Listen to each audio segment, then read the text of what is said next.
축구 경기에서 공을 주워오는 역할을 하는 사람을 볼보이라고 하는데요. 보통 홈팀의 유수구단 유망주들 중에서 볼보이를 선발하기 때문에 이웃팀의 주축이 되었을 때 이전 볼보이 시절 사진이 화제가 되곤 하죠. 그래서 오늘은 볼보이 출신 축구 선수들에 대해 알아보도록 하겠습니다.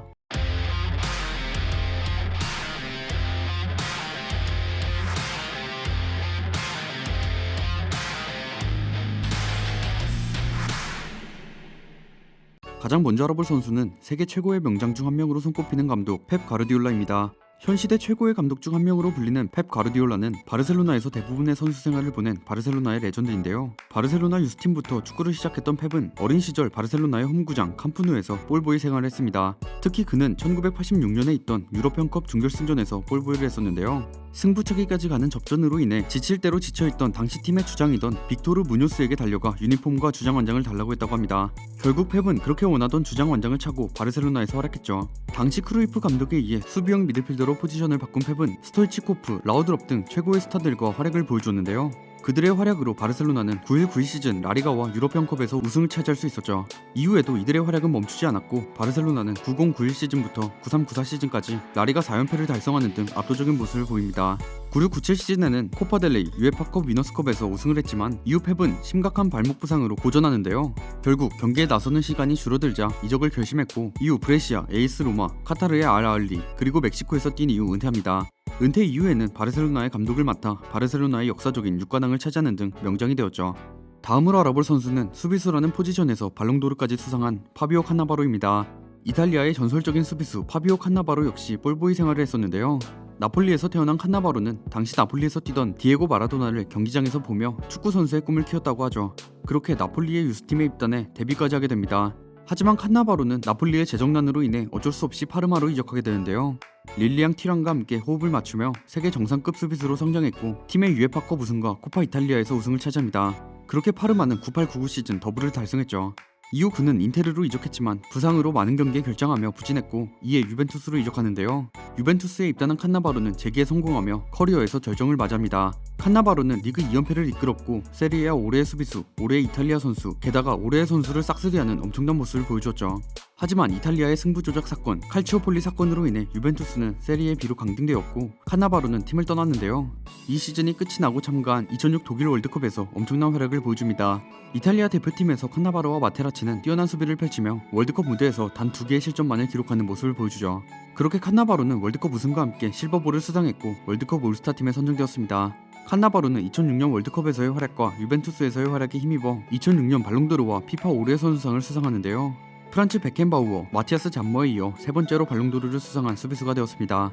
이후 칸나바로는 레알 마드리드에 입단했지만 노세아로 인해 부진한 모습을 보였는데요. 결국 칸나바로는 레알을 떠나 유벤투스로 복귀하였고 그 후 아랍에미리트의 샤바브 알 아흘리 두바이에서 은퇴했습니다.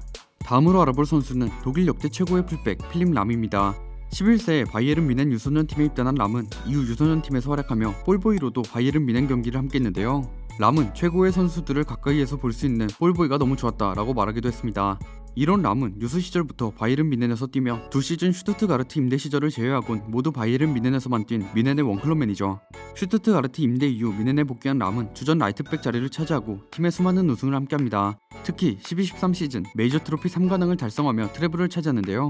분데스리가와 DFB 포칼, 챔피언스리그 모두를 제패한 하인케스의 뮌헨은 축구 역사에서도 역대급 퍼포먼스를 보여주며 독일 축구 역사상 유일한 트래블을 달성한 팀이 되었죠. 이후 뮌헨에 부임한 펩 가르디올라 감독에 의해 수비형 미드필더로도 출전하는데요.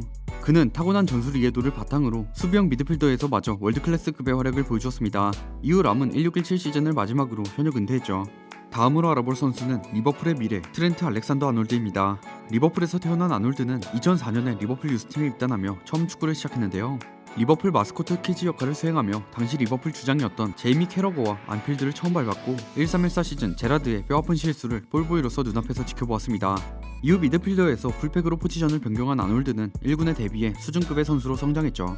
16-17 시즌 아놀드는 클라인의 백업으로 간간히 투전하기 시작해 리버풀 구단 선정 영플레이어상까지 수상하며 가능성을 보여주기 시작했는데요. 17-18 시즌 후반기에 완전한 성장을 이뤄 챔스에서 엄청난 활약을 보여주게 되는데 결국 리버풀은 챔스 결승에 오르게 됩니다.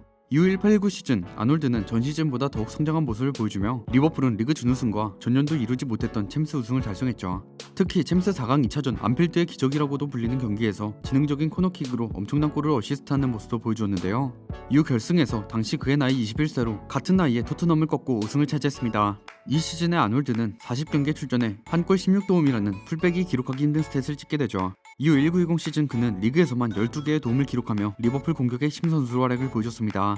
다음으로 알아볼 선수는 메시의 영원한 라이벌 크리스티아노 호날두입니다. 호날두는 포르투갈의 마데이라 제도라는 가난한 섬에서 어린 시절을 보냈는데요. 이후 그는 스포르팅 유소년 팀에 입단했지만 여전히 어렵던 가정 형편 때문에 용돈을 벌기 위해 2-3년간 볼보이 생활을 했죠. 이렇게 스포르팅 유스팀에서 활약을 보인 호날두는 1군에 데뷔했고 엄청난 활약에 맨유로 이적합니다.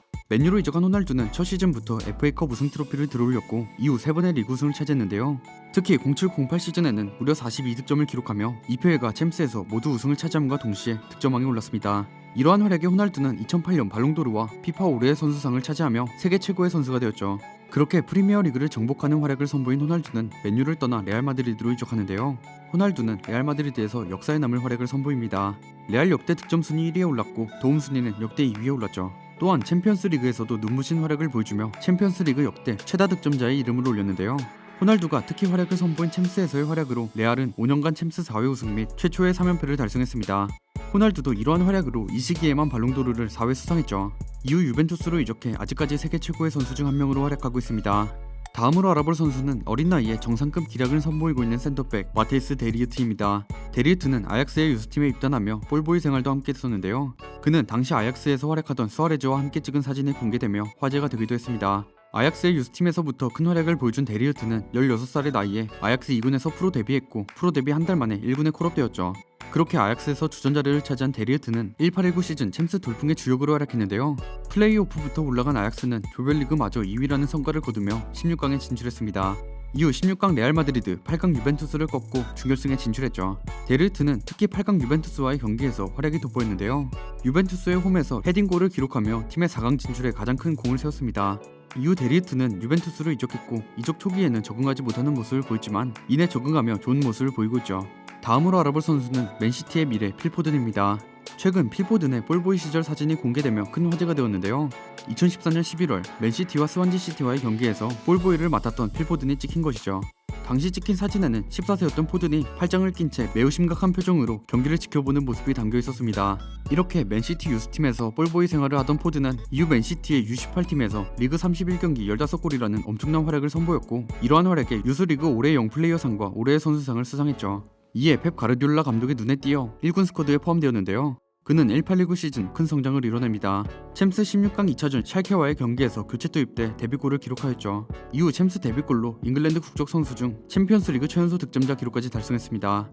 이후에도 계속된 성장을 거듭한 포드는 2021 시즌 좋은 활약을 보여주고 있는데요. 2021 시즌 리그 17경기에 출전해 5골 3도움을 기록하고 있죠.